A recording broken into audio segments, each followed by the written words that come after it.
In this episode of Urban Visions, we're in Austin, Texas, as part of our series on tomorrow's energy challenges. Mention Texas and most of us think of oil. But the state's capital is also becoming well known for renewable energy.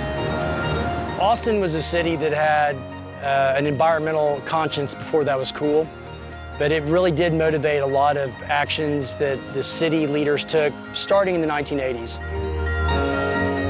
The city wants more than a third of its energy to come from renewable sources, and it's expecting to reach its goal ahead of schedule. A lot of that power comes from here on the vast remote plains in West Texas, where some of the world's largest wind farms are scattered across the landscape as far as the eye can see. The state is the US's largest producer of wind power. What's generated here goes to hundreds of thousands of homes and businesses. All of Austin's public buildings now run on renewables, and many people have agreed to pay slightly more to sign up to a greener power supply. The city's publicly owned energy utility is also harnessing the rays of the sun. Yeah, this is Austin Energy's Weberville solar farm. It's a 30-megawatt solar farm. It produces enough energy for 5,000 residential homes, and it's really our flagship project. When opened in 2011, this project was the largest in the US.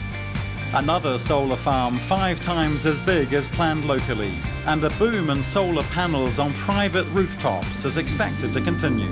Most of the renewables we see will be solar panels that are within cities, and this will be global, because as the price continues to come down on solar, it becomes almost the cost of adding a little extra to your roof.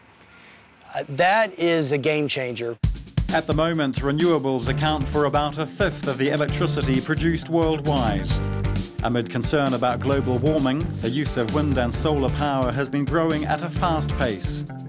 But experts say future expansion will depend on financing and prices, but also research into how renewables can be better fed into national grids. The power systems that we have were designed specifically to work with large-scale generation at one end and consumption at the other end. Renewables don't work quite like that. They're put in at different places and they come and go intermittently. So the design of systems with renewables in it really has to be done by the engineers, not by the politicians. But in the future, other experts say because you can't promise the sun and the wind, they're likely to remain the minority partners in our total energy mix.